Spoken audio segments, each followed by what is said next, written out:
Les infections urinaires. Infections très fréquentes. Plus fréquentes chez la femme, anatomie, la fréquence augmente avec l'âge avec deux pics. Le premier lors du début de l'activité sexuelle. Le deuxième lors de la période postménopausique. La grossesse est un facteur favorisant. Chez l'homme, une infection urinaire doit faire rechercher une uropathie sous-jacente. La fréquence augmente après 50 ans avec la pathologie prostatique. Chez l'enfant, une infection urinaire est souvent le témoin d'une malformation de l'appareil excréteur, surtout le garçon. C'est la première cause d'infection nosocomiale. D'où proviennent les bactéries responsables des infections urinaires? Deux modes de transmission. Le tube digestif migration à travers le périnée, angst, méa urinaire, angst, urètre, angst, urine de la vessie, cystite.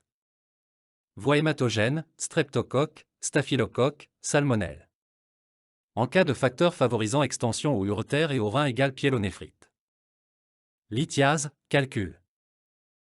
Compression extrinsèque des voies urinaires, adénome prostatique. Iatrogène sonde urinaire, endoscopie urinaire. Vidange incomplète de la vessie, vessie neurologique. Sténose urétérale ou urétrale, tumeur, bilharziose, tuberculose.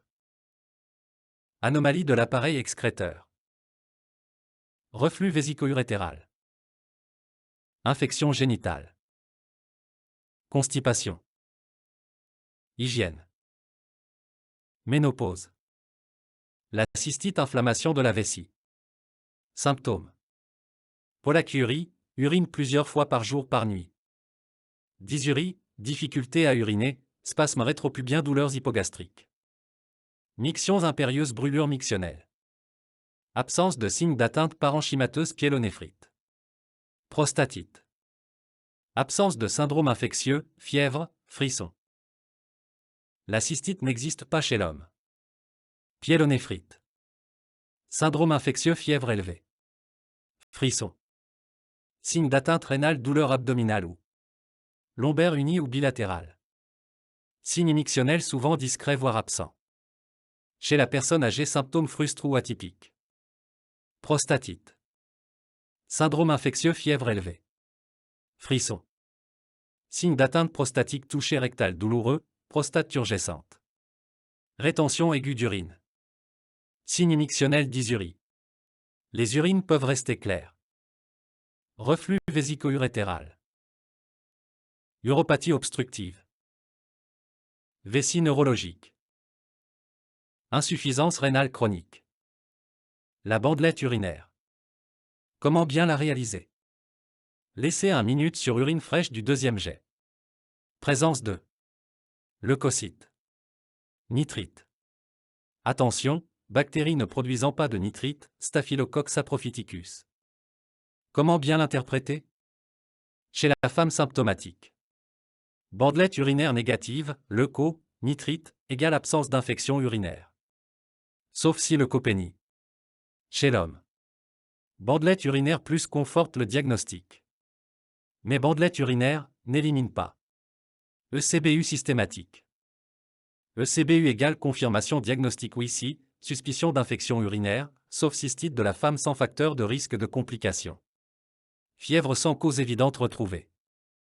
Avant toute antibiothérapie après désinfection du méa, risque de contamination. Sur urine fraîche milieu de jet. Transport rapide au laboratoire sinon frigo à 4 degrés Celsius moins 12 heures. ECBU sur sonde, éviter toute contamination liée à la manipulation. Biologique sanguin si suspicion d'atteinte parenchymateuse CRP. NFS. Urée, créatinine. Hémoculture. Imagerie des voies urinaires si suspicion d'atteinte parenchymateuse. Échographie des voies urinaires, recherche d'un obstacle. Pyélonéphrite sur obstacle égale urgence thérapeutique. Recherche d'abcès égale drainage. Recherche d'anomalies anatomiques favorisant infection urinaire. Uroscanner. Plus sensible pour rechercher des anomalies de l'appareil excréteur, calcul, uropathie. Mais injection d'iode. IRM prostatique, cystographie. Cystoscopie, après traitement de l'épisode infectieux. Facteurs de risques extrinsèques. Sondage. Contamination par voie endoluminale, lors des manipulations. Contamination par voie exoluminale. Réduire les indications et les durées de sondage. Endoscopie. Facteurs de risque intrinsèques. Âge. Diabète. Vessie neurologique. Uropathie. Immunodépression. Limiter les sondages et leur durée. Nécessité d'une hygiène parfaite lors de la pause. Protocole U toilette périnéale avec antiseptique. Lavage antiseptique des mains, SHA. Gants stériles. Asepsie rigoureuse. Respect du système clos. Vider le sac vers le bas. Prélèvement au niveau de la bague après l'avoir désinfecté. Ne pas laisser le sac au sol.